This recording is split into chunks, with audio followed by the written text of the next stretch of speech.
जय हिंद साथियों, कैसे हैं आप लोग। उम्मीद करते हैं कि आप सभी लोग अच्छे होंगे, मस्त होंगे, स्वस्थ होंगे। साथियों, आज बहुत ही इंटरेस्टिंग टॉपिक्स हम लेकर आए हैं। आज जो हमारा टॉपिक्स है वो बहुत ही इम्पोर्टेंस है, क्योंकि जो भी छात्र हैं, जो भी साथी हैं, जो प्रतियोगी परीक्षाओं की तैयारी कर रहे हैं, उनके लिए बहुत ही महत्वपूर्ण टॉपिक्स है। साथियों, आज जो हमारा टॉपिक्स है वो सरकार पे है, सरकार के संबंधित टॉपिक्स हमारा है।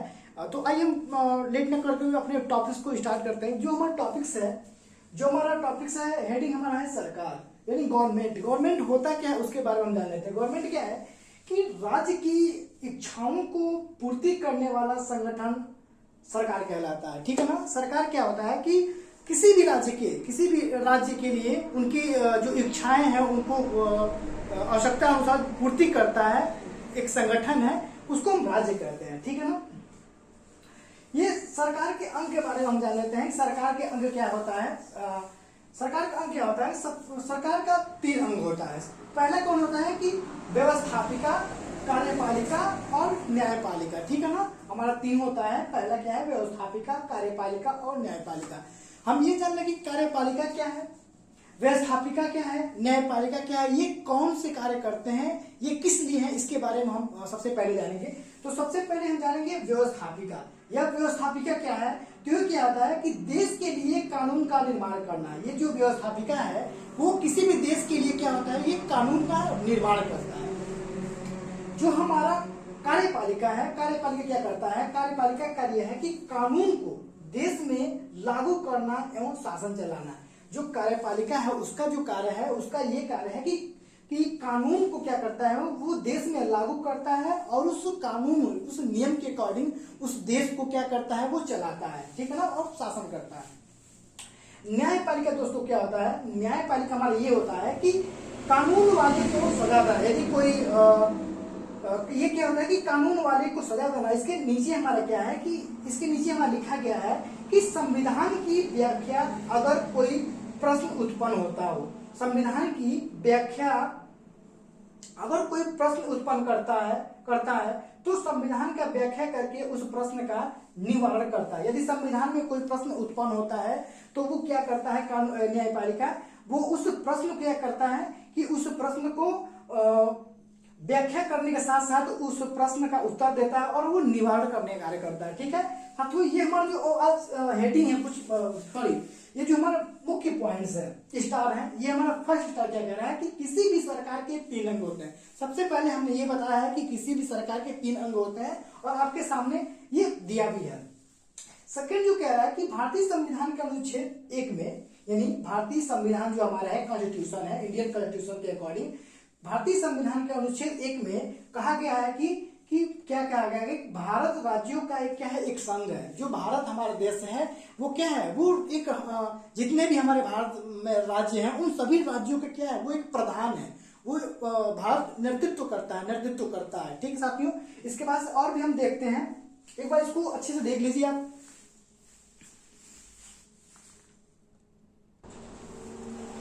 साथियों, एक और हमारा बहुत महत्वपूर्ण हेडिंग है। ये हमारा हेडिंग है भारत में संघात्मक शासन व्यवस्था। हम जानते हैं कि भारत में संघात्मक शासन व्यवस्था क्या होती है, संघात्मक मतलब क्या होता है, इसके बारे में जानते हैं। ठीक है। देखिए, संघात्मक क्या है, कहा है कि संघात्मक शासन की सबसे बड़ी विशेषता यह होती है कि यहाँ पर 2 प्रकार की शासन देखने को मिलता है। संघात्मक मतलब क्या होता है।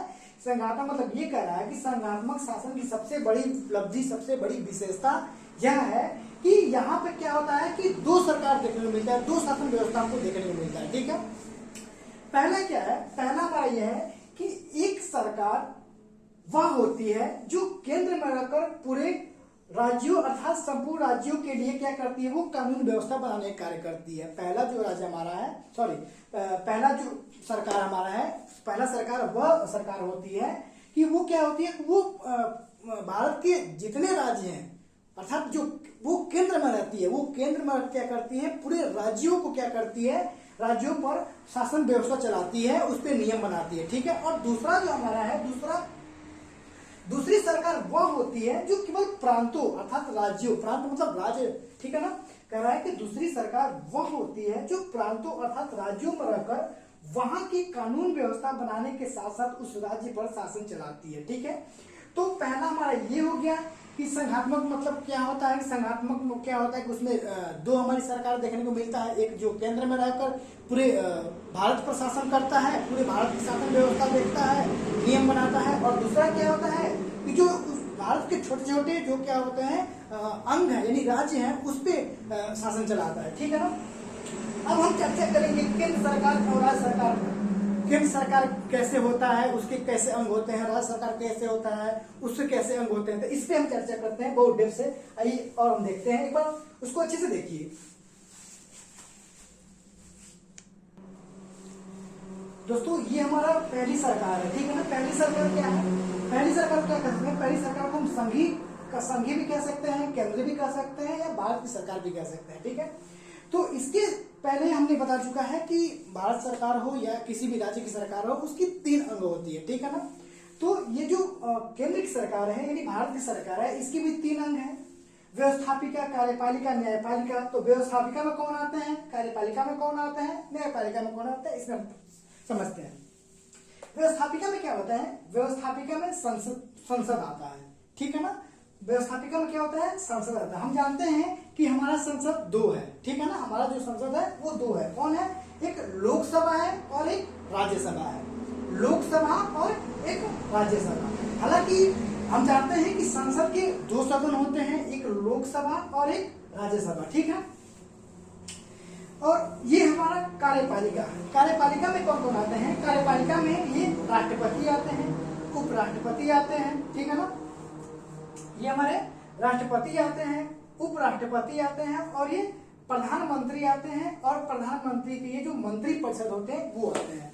हालांकि जो मंत्री परिषद है, मंत्री परिषद जो है इसमें 3 तरह के विभाजित किया गया है मंत्री को, कि ये 3 तरह का विभाजित किया गया है, इसमें क्लासिफिकेशन किया गया है, वर्गीकरण किया गया है। पहला क्या है, कैबिनेट मंत्री है, दूसरा राज्य मंत्री है, और तीसरा उप मंत्री है, ठीक है। न्यायपालिका में क्या होता है, न्यायपालिका में ये सर्वोच्च न्यायालय होता है, यानी जो देश का सबसे बड़ा न्यायालय होता है उसको हम क्या कहते हैं, सर्वोच्च न्यायालय, ठीक है। कुछ हमारे यहाँ पे स्टार्स है। स्टार्स पहला क्या है कि संसद के 2 सदन होते हैं, संसद के 2 सदन होते हैं, लोकसभा और राज्यसभा। दूसरा है कि लोकसभा को प्रथम अथवा निम्न सदन कहते हैं। जो हमारा लोकसभा है उसको क्या कहते हैं, उसको हम प्रथम अथवा निम्न सदन भी कहते हैं, और जो हमारा राज्यसभा है उसको हम क्या कहते हैं, राज्यसभा को हम द्वितीय अथवा उच्च सदन भी कहते हैं, ठीक है ना। तो हम ये जान जाते हैं कि ये सब कहाँ स्थित है, ये हमारी संसद कहाँ है, लोकसभा कहाँ है, राज्यसभा कहाँ है, ये तो क्या है, ये देश की जो राजधानी है यानी नई दिल्ली। जो भारत की राजधानी क्या है, अपने देश की, अपने भारत की राजधानी क्या है, नई दिल्ली। ये आप जितने भी देख रहे हैं ये हर चीज आपको नई दिल्ली में दिखेगा। लोकसभा कहाँ है, नई दिल्ली। राज्यसभा कहाँ है, नई दिल्ली। राष्ट्रपति भवन कहाँ है, नई दिल्ली। उपराष्ट्रपति भवन कहाँ है, नई दिल्ली। प्रधानमंत्री भवन कहाँ है, नई दिल्ली। मंत्री परिषद के प्रधानमंत्री की मंत्री परिषद कहाँ है, नई दिल्ली। कैबिनेट मंत्री का आवास कहाँ है, नई दिल्ली। राज्य मंत्री नई दिल्ली, उप मंत्री नई दिल्ली। ये न्यायपालिका है, सर्वोच्च न्यायालय क्या है, नई दिल्ली। तो और भी हम जानते हैं कि इसके बारे में और भी डेप्थ, यानी ये हमारी पहली सरकार है। अब हम प्रांतों और राज्य की सरकारों के बारे में हम जानते हैं। एक बार इसको अच्छे से एक बार देख लीजिए आप।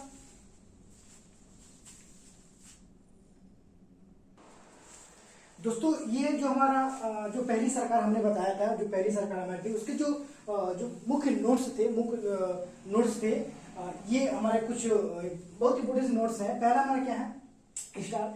संसद के 3 अंग होते हैं। संसद के 3 अंग होते हैं, लोकसभा, राज्यसभा और राष्ट्रपति। यदि पूछेगा कि संसद के कितने अंग होते हैं, तो संसद के 3 अंग होते हैं। पहला कौन है, लोकसभा, राज्यसभा और तीसरा राष्ट्रपति। यदि ये पूछे आपसे कि संसद के कितने सदन होते हैं, तो संसद के जो सदन होते हैं वो 2 होते हैं, राज्यसभा और लोकसभा, ठीक है ना। कौन कौन, यदि इसमें देखिए, अगर जो उसका संसद का अंग पूछे तो अंग 3 होते हैं। कौन कौन होते हैं, लोकसभा, राज्यसभा और राष्ट्रपति। यदि संसद के सदन पूछे तो संसद के सदन 2 होते हैं। कौन कौन होते हैं, पहला लोकसभा और दूसरा राज्यसभा, ठीक है। और अब ये हमारा जो नोट्स है, ये हमारा थर्ड है। कह रहे हैं कि मंत्री परिषद में 3 प्रकार के मंत्री होते हैं। जो हमारा मंत्री परिषद होता है उसमें 3 प्रकार के मंत्री होते हैं। पहला मंत्री कौन होता है, कैबिनेट मंत्री। दूसरा मंत्री क्या होता है, राज्य मंत्री। और तीसरा मंत्री होता है उप मंत्री। जो हमारे मंत्री परिषद है उसमें 3 तरह के मंत्री होते हैं। पहला मंत्री क्या होता है, कैबिनेट, दूसरा मंत्री राज्य मंत्री और तीसरा उप मंत्री होता है। ये हमारा है इसमें कैबिनेट मंत्री। कैबिनेट मंत्री में कौन कौन होता है, कैबिनेट मंत्री में मंत्री परिषद का ये जो कैबिनेट मंत्री होता है, यानी जो मंत्री परिषद में जो 3 मंत्री होते हैं, इन कैबिनेट और राज्य और उप मंत्री में इन तीनों में जो सबसे प्रमुख होता है यानी मुख्य होता है वो कैबिनेट मंत्री होता है। मंत्री परिषद एवं मंत्रिमंडल का अध्यक्ष, आपसे ये पूछे कि मंत्रिमंडल और मंत्री परिषद के जो अध्यक्ष कौन होते हैं, चाहे इनकी अध्यक्षता कौन करते हैं, तो मंत्री परिषद एवं मंत्रिमंडल का जो अध्यक्ष होते हैं, अध्यक्षता करते हैं, वो प्रधानमंत्री होते हैं। मंत्रिमंडल में अब ये क्या है कि मंत्रिमंडल में कौन कौन आते हैं भाई, तो मंत्रिमंडल में कैबिनेट मंत्री एवं प्रधानमंत्री होते हैं। मंत्रिमंडल में कौन कौन आते हैं, कैबिनेट मंत्री एवं प्रधानमंत्री आते हैं। मंत्री परिषद जो होता है, मंत्री परिषद में कौन कौन आते हैं, तो मंत्री परिषद में कैबिनेट मंत्री होंगे, राज्य मंत्री होंगे और उप मंत्री होंगे, ठीक है ना। ये हमारा जो लास्ट है मंत्री परिषद में कौन कौन होते हैं, तो मंत्री परिषद में कैबिनेट मंत्री, राज्य मंत्री और उप मंत्री होते हैं, ठीक है। अब हम जानते हैं कि दूसरी सरकार क्या है। अब हम राज्य अथवा प्रांतों के बारे में जानेंगे, राज्य सरकार के बारे में जानेंगे कि वो सरकार कैसी होती है, वो कैसे चलाती है, ठीक है। तो उसको हम देखते हैं। साथियों, ये हमारा द्वितीय सरकार है, ठीक है ना। प्रथम सरकार हमने लगभग पूरा आपको बता दिया। ये हमारा द्वितीय सरकार है। द्वितीय सरकार में क्या है, इसको हम प्रांतीय या राज्यों की सरकार कहते हैं। इसको हम क्या कहते हैं, प्रांतीय अथवा या राज्यों की सरकार कहते हैं। इसमें भी क्या होता है कि इसका भी 3 अंग होता है, व्यवस्थापिका, कार्यपालिका, न्यायपालिका। व्यवस्थापिका में कौन आते हैं, कार्यपालिका में कौन आते हैं, न्यायपालिका में कौन आते हैं। देखिए व्यवस्थापिका में कौन आते हैं, विधानमंडल आता है। व्यवस्थापिका में क्या आता है, विधानमंडल आता है। और विधानमंडल में क्या होता है, विधानमंडल में ये 2 भाग होता है। कौन कौन, पहला विधानसभा और दूसरा क्या होता है, विधान परिषद, ठीक है ना। कार्यपालिका में कौन कौन आते हैं, कार्यपालिका में राज्यपाल आते हैं, राज्य के राज्यपाल, मुख्यमंत्री आते हैं, मंत्री परिषद आते हैं। और इसमें भी क्या होता है, इसमें भी मंत्री परिषद 3 भागों में विभाजित किया गया है। इसमें पहला क्या है, कैबिनेट मंत्री है, दूसरा राज्य मंत्री है और तीसरा उप मंत्री है, ठीक है। न्यायपालिका साथियों कहाँ है, न्यायपालिका उत्तर प्रदेश की जो न्यायपालिका है वो उच्च न्यायालय है, ठीक है ना। तो हम यहाँ पे देखते हैं जो इसका इम्पोर्टेंस जो नोट्स है, स्टार है, यहाँ पर हम देखते हैं इसका जो इम्पोर्टेंस है। ये कह रहा है कि विधानसभा प्रथम अथवा निम्न सदन को कहते हैं। जो विधानसभा है इसको एक और जो नाम है, इसको प्रथम अथवा निम्न सदन भी कहते हैं। विधान परिषद किसे कहते हैं, कह रहा है कि विधान परिषद को द्वितीय अथवा उच्च सदन भी कहते हैं। जो हमारा विधान परिषद है उसको क्या कहते हैं कि द्वितीय अथवा उच्च सदन भी कहते हैं विधान परिषद को, ठीक है साथियों।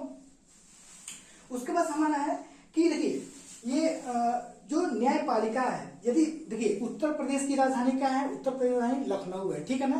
तो लखनऊ हम है, तो यहाँ पे हम देखेंगे कि विधानमंडल आपको लगभग सबका आवास आपको जो उत्तर प्रदेश जो भी शासन में रहता है, किसी भी शासन में रहता है, तो मैक्सिमम उसकी हर चीज जो होता है आवास से लेकर उसका जो कार्यालय वो उसके कैपिटल राजधानी में ही रहता है। जैसे मान लीजिए उत्तर प्रदेश की राजधानी क्या है, उत्तर प्रदेश की राजधानी क्या है, लखनऊ। तो क्या है कि आप देखेंगे विधानसभा कहाँ स्थित है, लखनऊ में। विधान परिषद कहाँ स्थित है, लखनऊ में। राज्यपाल आवास कहाँ स्थित है, लखनऊ में। मुख्यमंत्री आवास कहाँ स्थित है, लखनऊ में। मंत्री परिषद कहाँ है, लखनऊ में। कैबिनेट मंत्री उनका आवास कहाँ है, लखनऊ में। राज्य मंत्री का आवास कहाँ है, लखनऊ में। एक यही है साथियों, एक बस एक न्यायपालिका ही है, उच्च न्यायालय ही है उत्तर प्रदेश की, जो इलाहाबाद यानी प्रयागराज में स्थित है। पहले तो इलाहाबाद था, लेकिन वर्तमान में उसका जो नया नाम है वो प्रयागराज है। तो जो न्यायपालिका उत्तर प्रदेश की जो न्यायपालिका है, यदि उच्च न्यायालय है, वो कहाँ है, वो इलाहाबाद यानी प्रयागराज में स्थित है साथियों। तो ये हमारा रहा आज प्रांतीय और संघों के बारे में। लगभग हमने दोनों सरकारों के बारे में हमने अच्छे तरीके से जाना कि राज्य सरकार क्या होता है, केंद्र सरकार क्या होता है। तो साथियों, यदि हमारा ये वीडियो आपको अच्छा लगे तो आप हमें इस वीडियो के माध्यम से मेरे वीडियो को कमेंट करें, वीडियो को लाइक करें, शेयर करें और इस चैनल को, मेरे यूट्यूब चैनल को सब्सक्राइब करें। और इसमें कोई त्रुटियां हो तो साथियों कमेंट्स के माध्यम से आप हमें बताएं, आप हमें सूचित करें ताकि